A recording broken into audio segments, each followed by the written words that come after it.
Hello and welcome to a special presentation on HCCTV, A Conversation with Larry Payne. Today I'll be interviewing one of our hosts of HCCTV, host of Dialogue Houston for over 30 years, and a friend of the college and a friend of the city. And we'll get to know Larry a little bit more than we have on the show. And hopefully it'll be as interesting for you as I believe it will be for me. Larry has previously served as president and CEO of Houston Habitat for Humanity. He personally secured an endowment from Oprah Winfrey for 65 homes, known as the Angel Lane subdivision.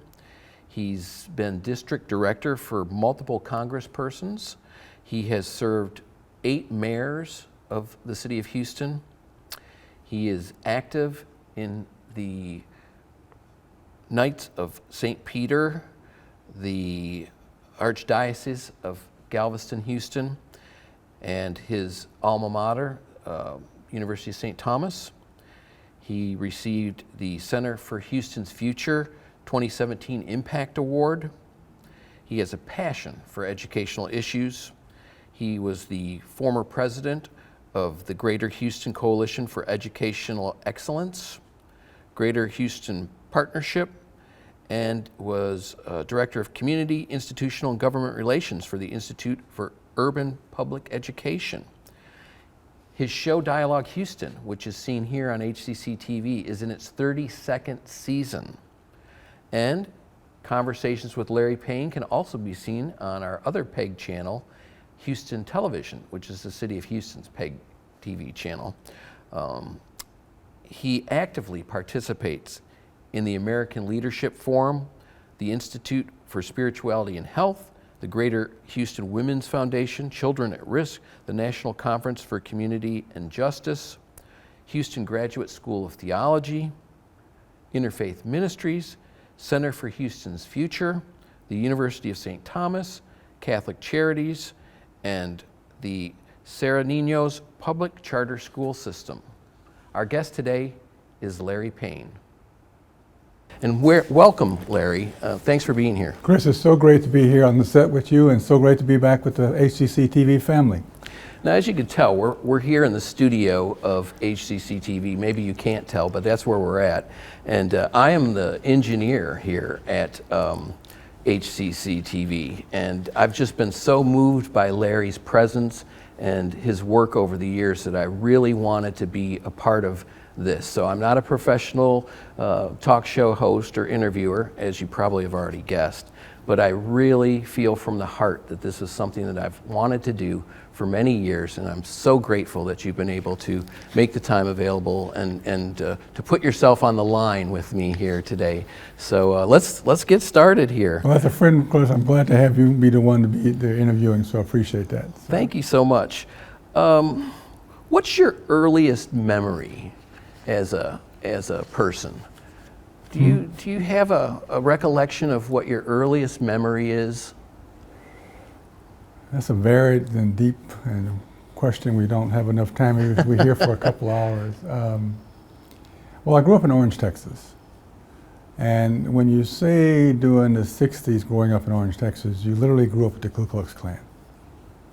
So one of the things that's embedded in my mind and memory is having to deal with, navigate, negotiate, figure throughout my 7th and 8th grade and all through high school how to survive. They were alive and active and well. You get chased home sometimes after we integrated to high school, back to your side of town, to across the tracks to your side of town. You had to always be aware and attentive and on your toes. I learned 2 words early on from the nuns and priests in Catholic school to be intentionality and mindfulness, which has carried me far. To do everything with intentionality and mindfulness and think through where you're going to be, your next steps. It's not necessarily a straight line from A to B, because we always had to go a fortuitous route.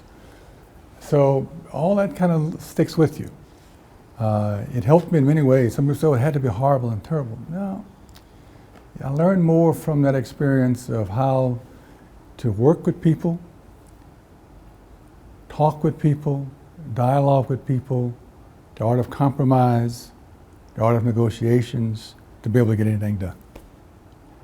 And so when I got here to Houston, kind of had a good foundation on how to begin to interact with human beings who were different from myself, who didn't sometimes even like me or have my best interests at heart.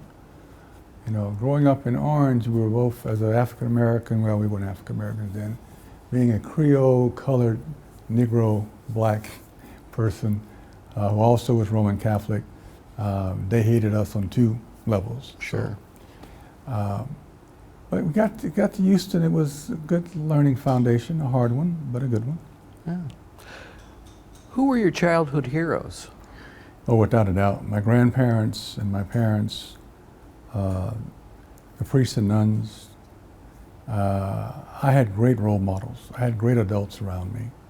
And the cornerstone to those adults were they were human beings who always followed through, lived out their commitments, were willing to be accountable, and always did as they said they would do. They weren't that group that says one thing and does something else.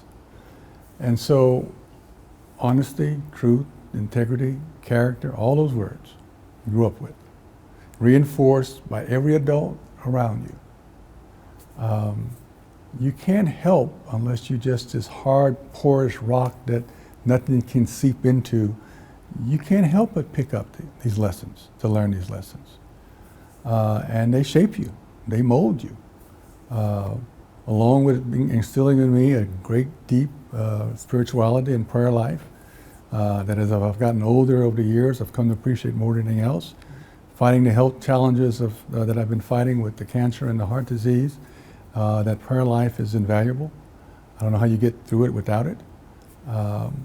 So all of this I learned from that little wooden building school in town, which I'm grateful for. I'm grateful for the adults that I had in my life early on. Who taught you how to pray? Starting with my mother. Okay. And actually my grandmother and my mother.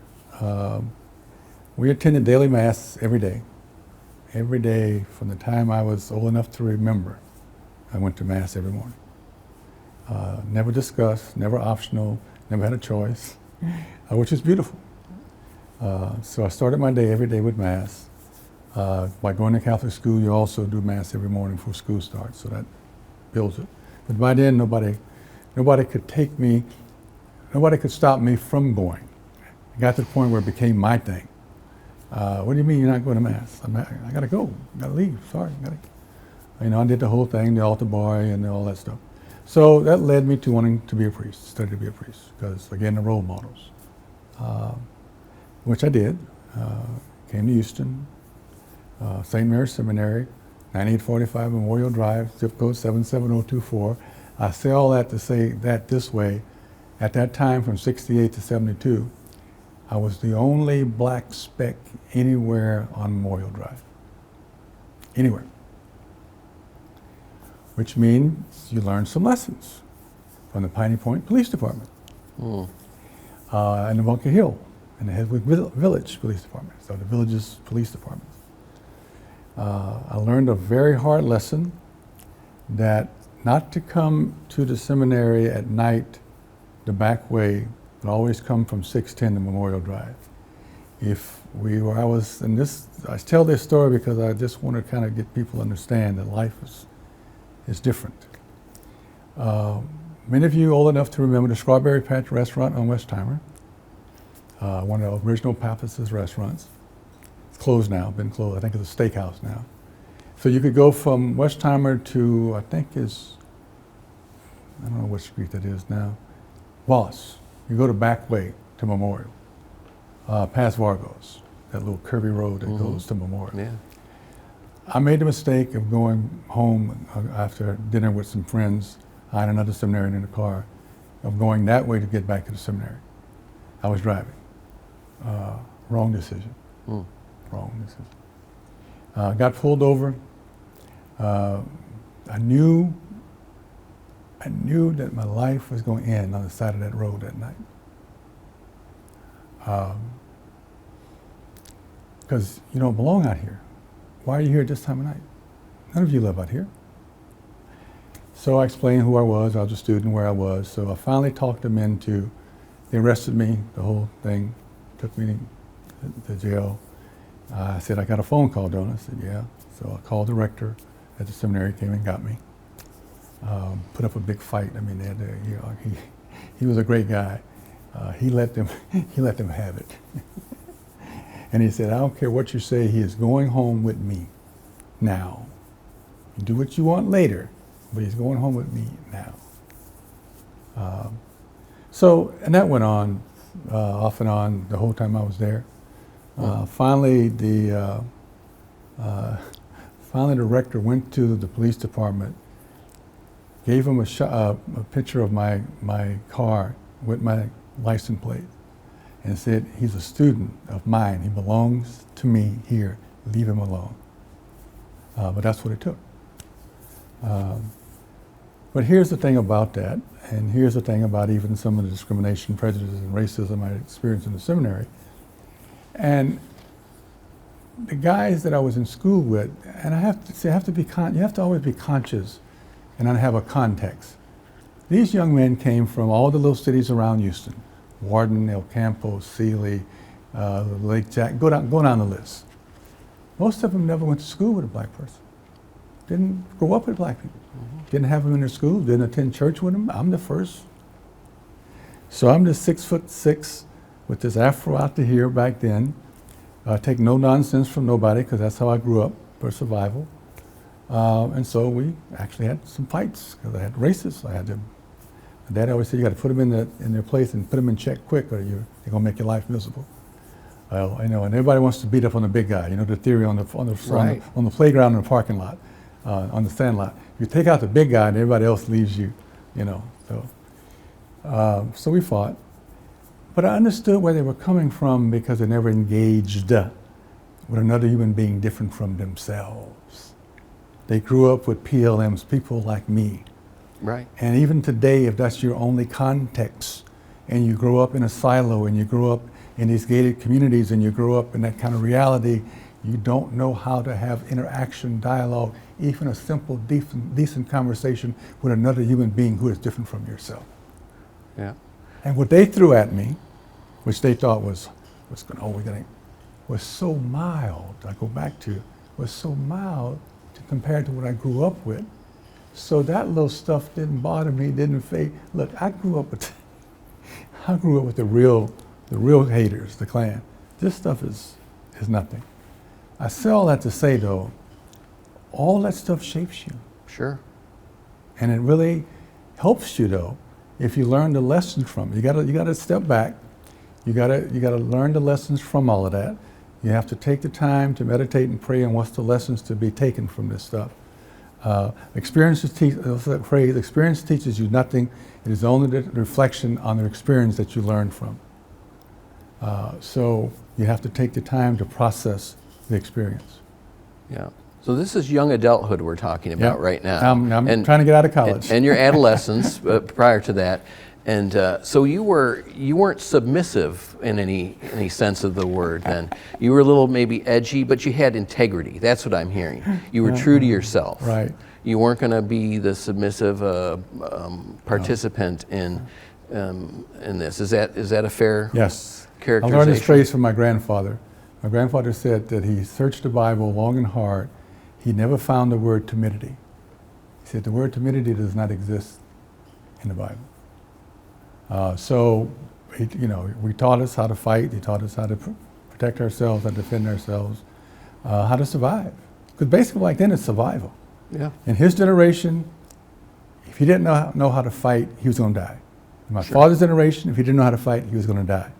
Growing up in the 60s, not that you wanted to do that. That was your last resort. Right. But you better know how.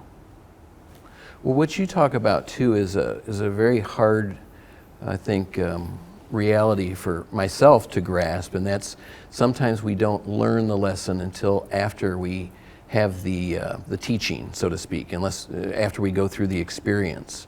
And you had you refer back to the orange, and that you had learned some things or had been some perspective from your youth that helped you in your young adulthood. Yeah.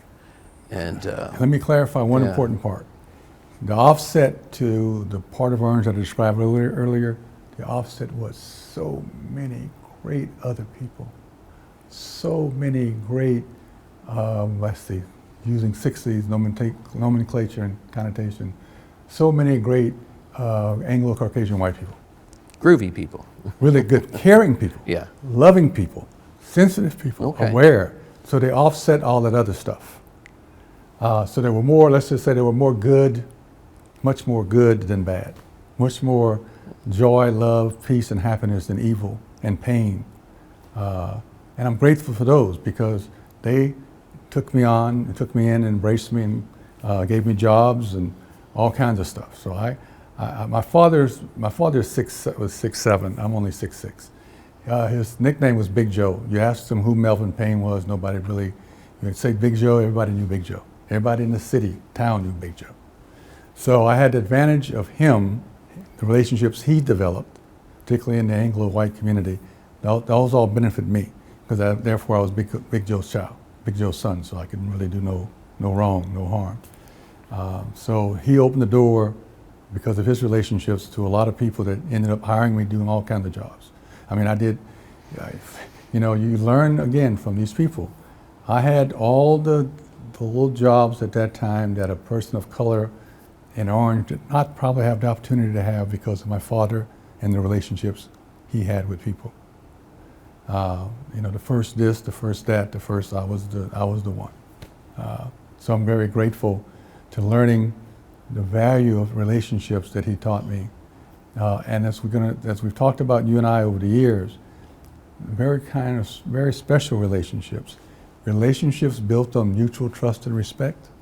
Mm-hmm. Because nothing happens without trust. No one does anything to or for another human being that they do not trust. And the thing about relationships today, I keep telling people you have to have them before you need them.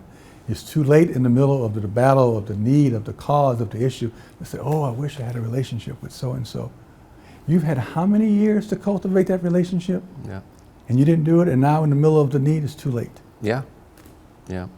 Well, besides your family, do you remember a teacher or a mentor who made an impact on you? Mm-hmm.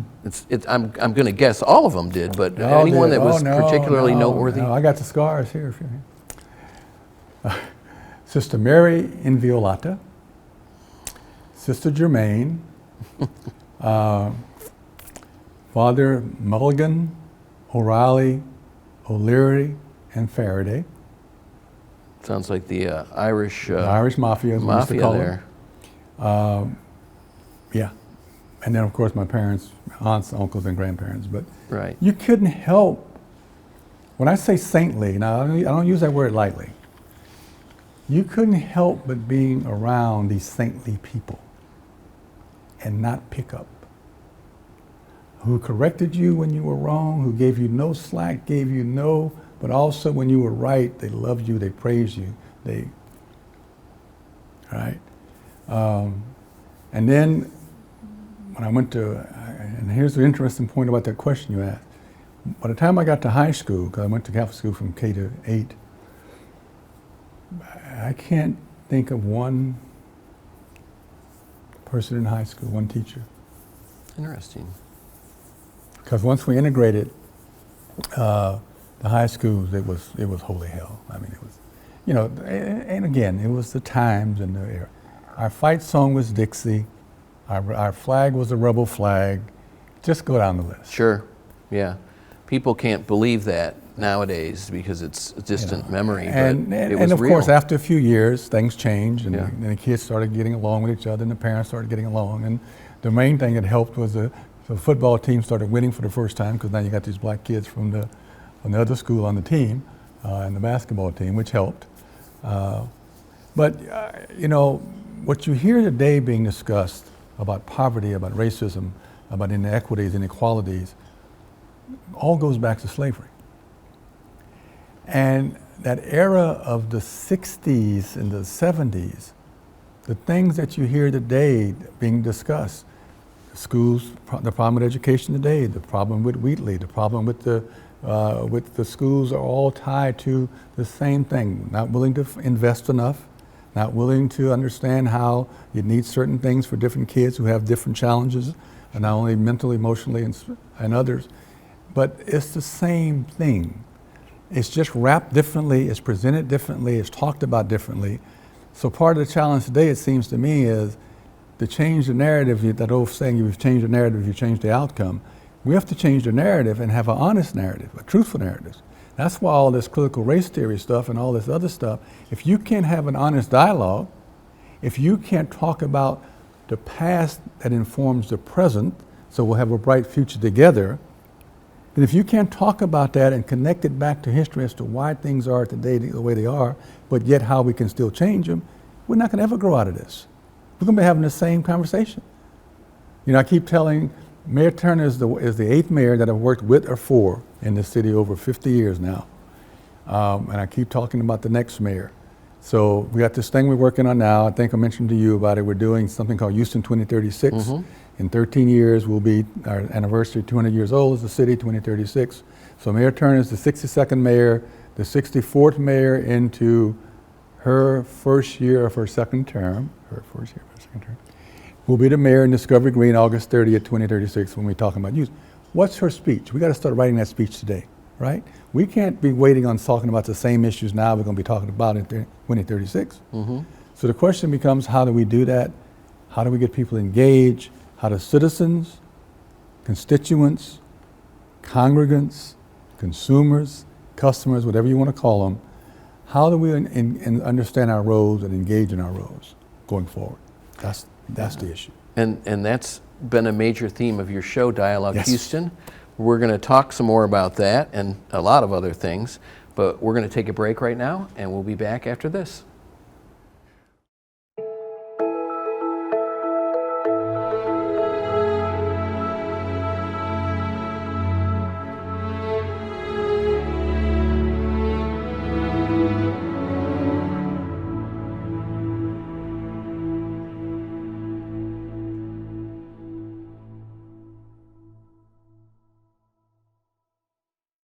When I was in foster care, I never knew when I would have to move, so I always had my suitcase ready to go. Then one day, I was adopted. My new parents opened their hearts and home to me. My parents cook my favorite breakfast for me every morning. My parents take me on trips I never thought I would go on. They gave me a home and an even better reason to use that suitcase. My parents aren't perfect, but they're perfect for me. En ocasiones, lo que necesitas simplemente se te presenta. Houston Community College te apoya, ya sea que estés aprendiendo conceptos básicos o mejorando tu talento para conseguir un mejor trabajo. Inscríbete hoy para las clases de primavera y enfoca tu futuro con HCC.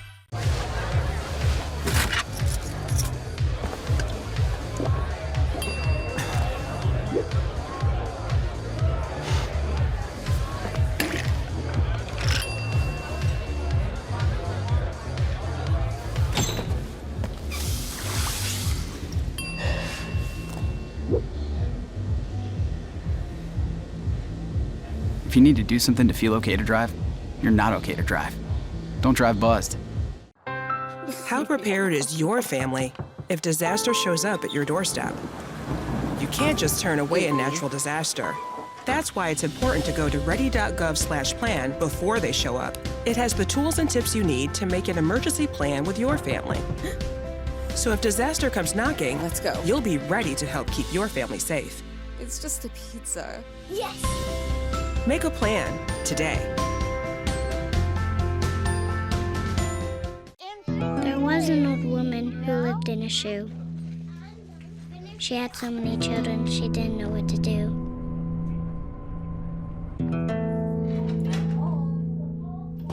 She gave them some broth without any bread and kissed them all soundly and put them to bed. Hunger is a story we can end. End it at feedingamerica.org. Being prepared is a part of who you are. But it's especially important in the case of a disaster. Be informed about possible emergencies in your area. Make a plan that covers where you'll go in an emergency. Build a kit with the things you need to survive. There's no one more capable of planning for your situation than you. Start your plan today. Go to ready.gov/myplan.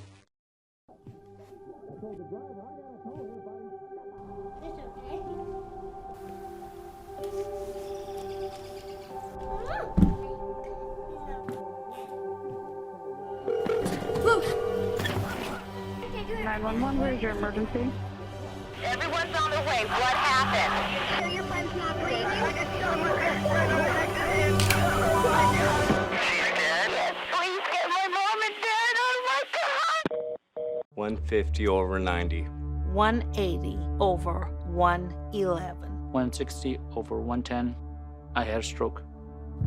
Your blood pressure numbers could change your life. Lowering them could save you from having a stroke.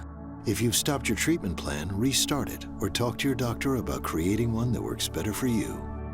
Start taking the right steps at manageyourbp.org. Now I'm, trying to get better, stronger than ever.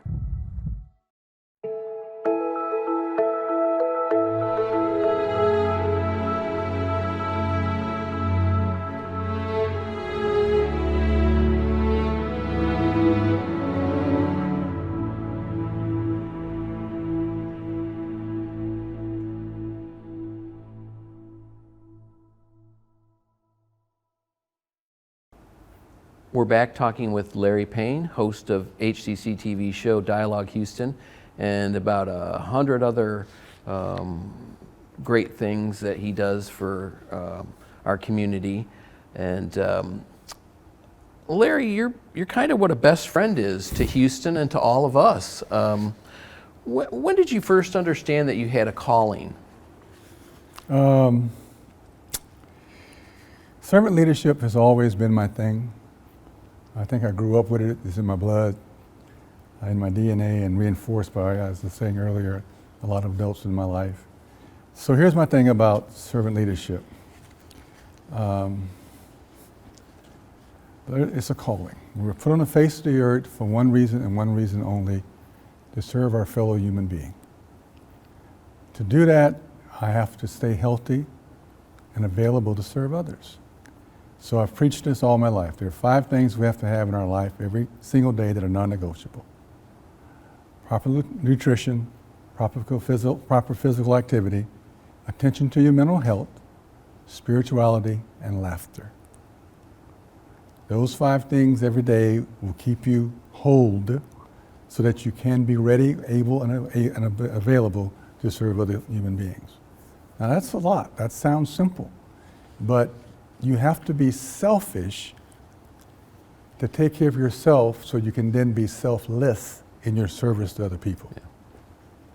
And so I've always tried to follow that, to preach that, to talk about that. And then when you take the other aspects of servant leadership, you try to always gather people together, because the magic of getting people together for dialogue, for conversation, for negotiations, for compromise is where the magic happens. And you've seen this, we've done this with Dialogue Houston, we've done with the other stuff we've done in the city throughout the year. Just the programs we do, intentionally we get a cross-section of Houstonians in the room, for if not inviting them to this particular program to be in this room together with these other human beings they've never met, they never would have met, they never would have been in the room. I've seen such great things blossom, relationships form, friendships form, people do things together, people have started businesses together, just because we put them in a room with somebody completely different and opposite from them that they never would have met if we didn't get them in that same space. That to me is magic. It sure is, and I can definitely follow that in your example. What about on an individual level? We all know that we feel better when we're in good health. And we know we achieve that by exercise and nutrition. And we all know that, well, I don't know if we all know. But I guess what I mean to say is that we all find that to be the case, that when we are in good health and we have taken the steps to get to that point, it was a good journey.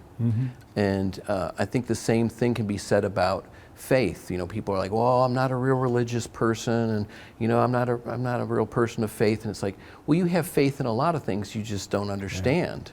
And once they exercise that muscle, if you will, or they take that step, they find it very rewarding. What is it that people can use to draw strength from to make that transition from I don't want to I did? Well, I think everybody talks about work balance, talk about balance in life. I think purpose is the key, the glue that holds this together. We try to live our 3 lives separately sometimes, our personal, professional, and public life. The more you do that, the more you're at odds with yourself because you're pulled in different strands, you're pulled in different directions. There's a common thread in purpose that runs through all 3 of those. You want to help people, you want to serve people, you want to be successful.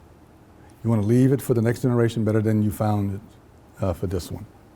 So having purpose and passion to what you bring to the table, and realizing that as you work in the spheres of your 3 buckets of your life that are totally not separate as we tend to make them, as I said, that you have to have joy. If you're not happy and you don't have joy, and it's not something you have passion for, please leave it alone. Go do something else. I see people miserable every day. You're in the wrong thing. You're doing the wrong thing. And maybe because the paycheck was attractive and that's the reason you're doing it, maybe for other reasons, but you're not happy. And as I've gotten older, I really understand happiness and joy and peaceful mind and peace of mind. And even when you do the things I talked about earlier about being healthy to serve other people, there are no guarantees. I mean, I've done all what I've said to you all my life. I haven't smoked, I haven't done any. I now have lung cancer. I had colon cancer before that. I was always eating a healthy diet. The lung cancer is, stage 4, yada, yada, yada. Never smoked a day in my life. So there's no guarantees even when you do all the right things. And there's heart disease, which is probably going to take me out before the cancer does. But you still have to get up in the morning. Here's this battle and journey for me now is 4.5, almost 5 years. And this is where, back to your question about prayer life. I've always had a robust prayer life. I've always gave time to prayer and meditation in the morning, about 2 hours before I get my day going. Now with this health challenge, I've learned I have to tackle another hour. So now I do 3 hours in the morning before I even do anything else. Talk to anybody on the phone or email, check it before I do anything else. Quiet, still time, alone time in the morning. 3 hours. That gets me centered, gets me grounded, let me know what I need to do for the day, but also get up with a purpose. Everybody says, well, you need to slow down. Well, slowing down, I'm gonna pace myself, but I'm slowing down you have to have a reason to get up. You have to have something you want to accomplish and achieve that day. And it helps also if you have an opportunity to help somebody that day. Yeah. That old phrase, if I can just help somebody, then my life's not in vain. If I can just help somebody, my life's not in vain. Well, that gets you going. That keeps you going. Because it's not about me. It's never been about me. It's about we and us. The I and me people always think it's about them. That's why they're always operating in a different premise, from a different context. It ain't about you. It ain't never been about you. Nowhere have I read we the people. Nowhere have I read I the people, or me the people, right? Right. It says we the people. Sure. And the challenge is getting to us. The challenge has always been getting to us. I tease Houston about our name. In the middle of our name is us. Houston, us. Getting to us. It's always been about getting to us. That's why democracy is having such a hard time now, because no one wants to deal with we and us. The I and me people are locked into their selfishness. So we have a challenge. What did they say about this great country? It's a republic if we can keep it, right? Yeah. And right now, the threads are raveling very quickly, but it's back to the 3 things: compromise, dialogue, and negotiations. If we can't figure those 3 out, excuse my French, I asked for a solution before we came, we're going to go to a hell in a handbasket. Well, now you brought this up, so I'm going to go back to this. You're the author of The Heart of Houston, with the capital U.S. in Yep. the word Houston. Lessons in Servant Leadership. That's a book Yes, you wrote that's back my in book. 2014. Yep. Can you share one of the lessons with us? There are 5 things out of that book that I think need to be in front of everybody. It's all going to boil down to, because it always has been, those same 5 things. Power, politics, policy, people, and passion. Power, politics, policy, people, and passion, the 5 Ps. And you see it played out today more than at any other time almost in our history. People who have the power are not wanting to share the power. Our politics is so splintered, we're so fractionized, we're so segmented, that until we can figure out a way to get to the middle, I call the middle the purple stage, the red and the blue, somewhere meeting in the middle in the purple stage, we're doomed. The other one, of course, is policy. All of this has always been about equity.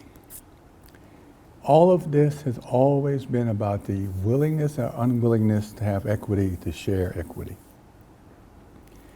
Equity, however, is only gained through empathy. The only way you get to equity is through empathy. That's why equity is at such a low state, because there's no empathy. And how do you get empathy? You get empathy through relationships. So if our relationships are at such a low ebb, therefore our empathy for each other and understanding each other and caring for each other is so low, you'll never get to equity. And you have to get to equity. In a country and a state and a city that is now majority minority, with all the inequities and inequalities and dysfunctionalities and all the words you want to use that are there, they all go back to equity. So if we continue to fight it, we're going to make all of our lives miserable, as we're doing now. Yeah. This thing with TA taking over HISD, you know, first of all, it has nothing to do with education or kids. It has to do with jobs and politics and vendors and contracts. It is a power play. It is a power play. It is a political play. It is Austin, not the city, the state of Austin, showing a democratic majority minority city and county with leadership that is now persons of color, who's in charge. You're not in charge. We're in charge. Why are we in charge? We've always been in charge. Why have we always been in charge? Because of white privilege. Why have we always been had white privilege? Because of racism. And why have racism? Because of slavery. Connect the dots. I get it. It is the last gasp of not to give up power. Now, no one's asking you to give up power. Share power. It's always been about shared power. So the question becomes, in this society today, no one is trying to replace you. No one is trying to do anything to you. You know, that's why this thing about taking something away from or losing something, if you keep looking at it as something you're going to lose and not something you gain, you're going to always fight it. So then it comes in the 4 P, people. People makes the difference, and the way we make the difference. Yes, it's nice to demonstrate, to march, to protest, to rally. Get that. That's the emotional outcry, the first response. But if you don't figure out a way to change the policy and affect the public policy, all that other stuff doesn't matter. And how do you change and affect public policy? People have to become advocates. People have to get involved. People have to understand the issues. People have to have the truth to be able to act upon. They have to truly become people who get involved. Advocacy is something we have to teach people, how to become that advocate again. In the end of the day, that's why it's great to have a democracy. It's all about voting. How you change public policy, how you elect new people and replace other people is through voting. That's why voting rights are under attack. That's why we're trying to make it harder for people to vote. Because they know that the ballot box is the way to change all this stuff. He or she who controls the ballot box controls the outcome. It's never been about money, because that's people always figure money, money, money, money. Well, yeah, money is the evil, because kids, I'm talking about education, kids don't have any money, right? Kids don't have lobbyists. In the state of Texas, everybody got lobbyists, everybody had lobbyists. Education don't have lobbyists, paid lobbyists. So the money becomes the issue. But here's what we know throughout history. Large numbers of organized people can always beat large numbers of money. Organized people, large numbers of organized people can always beat big money. It doesn't always have to be a large. For vote, I'm talking about voting. I'm Organized. talking about for voting. Okay, for with voting. okay, For voting. yeah. Simply, yeah, you can throw all the money, have as many millions of dollars in the campaign, run the commercials every day like we saw, and tell everybody sick of watching political ads and campaign. All that's fine and dandy. Turn out the ballot box, you win the election. Yeah. So, and the last one, passion. Passion is such a low ebb.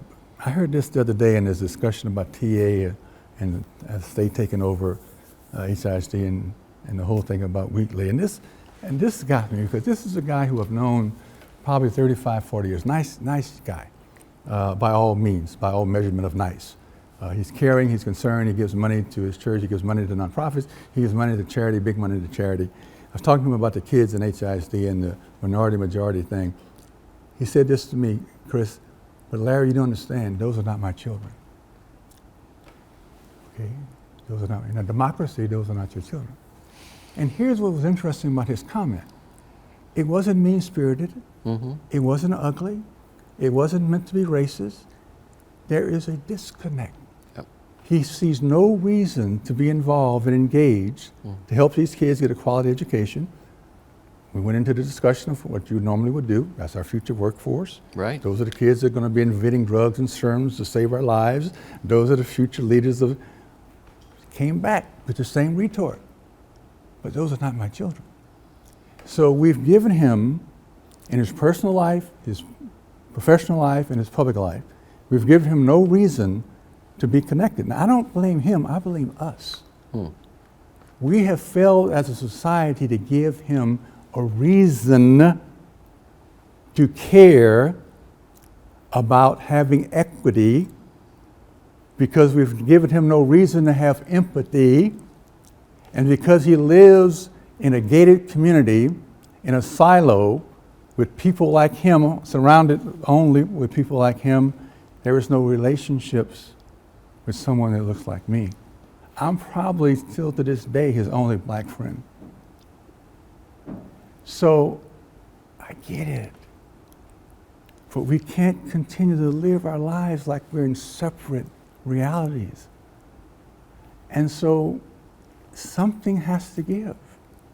Sure.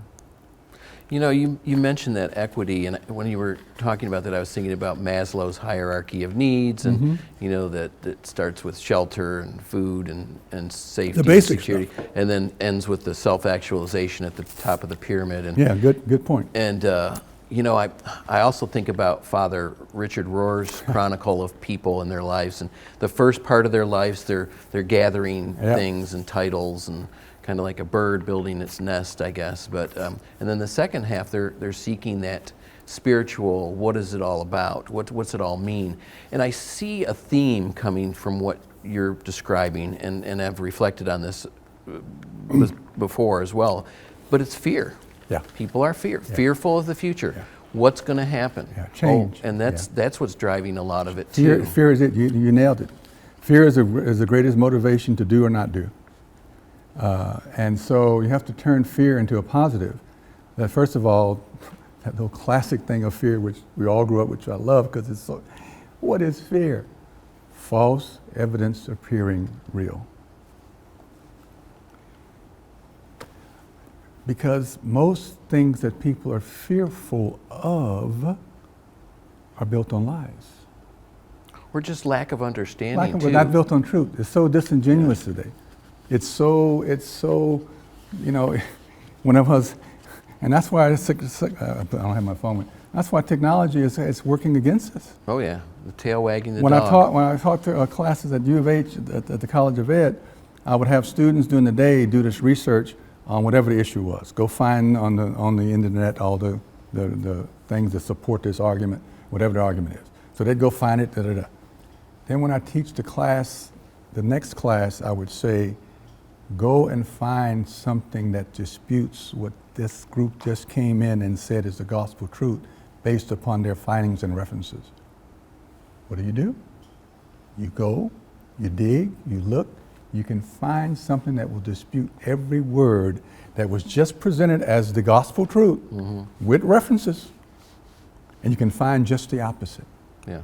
So this misinformation, disinformation is killing us. Yeah. And so because we only listen to our own radio, the FM station in our head, what's in it for me? WWIM, what's in it for me? WWFM station. We have to change that. And how do we change that, Chris? That's why Dialogue Houston to me has been such a wonderful thing over the years. I was thinking about that today on the way over here. Over the 30-some years of the people and guests we've covered from all walks of life, every race, color, creed, denomination, political party, perspective, opinion, viewpoint, probably, and we've covered it all with everybody. Yeah. Because it is the dialogue that's so important. Yeah. And we have to figure out a way to really increase that level of dialogue with people who do not look like me and getting them in the same room together. You know, and that's really where I was going with this too, is it's not necessarily ignorance. In some cases it is.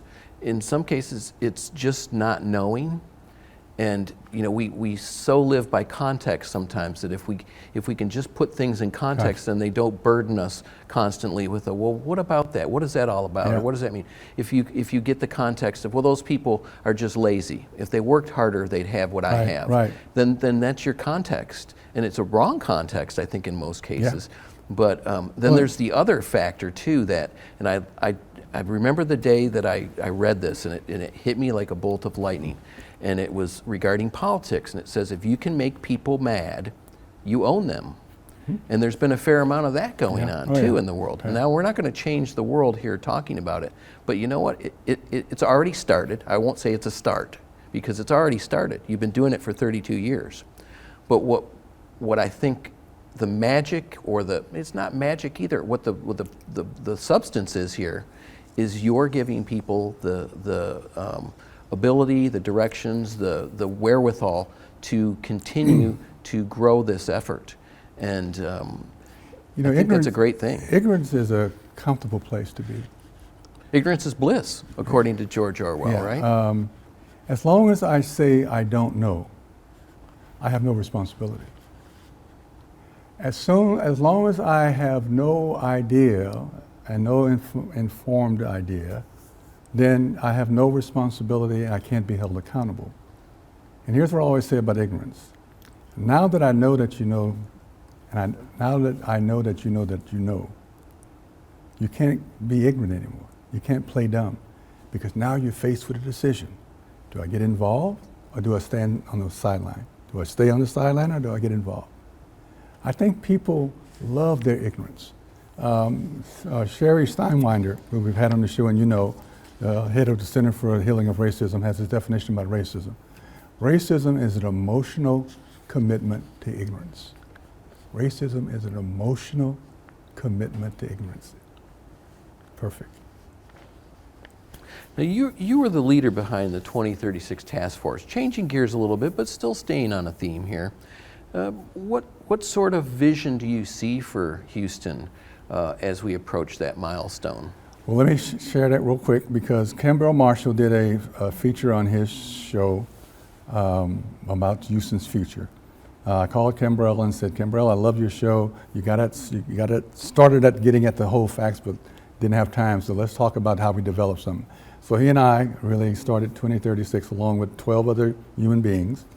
And it has grown and grown and keeps growing. Now we have all kinds of organizations that's under the umbrella and da-da-da-da-da.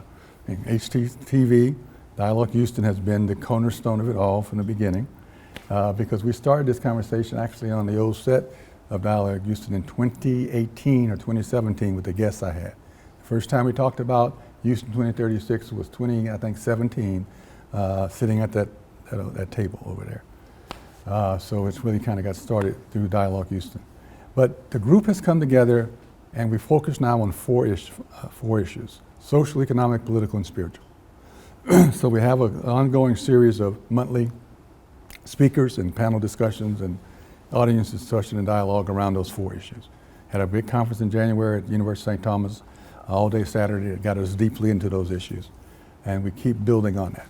And here's kind of quickly how you may sum up 2036. After giving you more information, knowledge, facts, giving you more reason to care and be involved, that wonderful phrase from Leonard Cohen that goes from one of his poems that says this: after a deeper searching of the heart, we all now rise to play a greater part.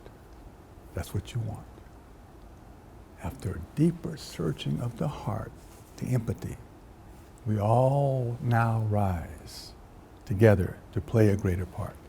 That's what we're aiming for. Larry, thank you for being here. Thank you for being my friend. And thank you, Chris, for the years of not only being my friend, developing our relationship together, making Dialogue Houston work. You and the wonderful team here, and Willie and Tony, and I could go down the list for years. And our good friend Jay, who's deceased and passed now, who really helped us start it all in that little bitty Quonset hut over there in that corner across the street from what is now the Buffalo Museum. Mm-hmm. That's where this show first got started. So I always want to give credit to, because if you've ever been to that Quonset hut, it was just us. And one camera, I think, but that's what it all bloomed from there. So thank you all, and thank you HCCTV. And this story continues on HCCTV each week with Dialogue Houston. So please tune in for more, as more will be revealed. Thank you for watching, and have a good day. Take care.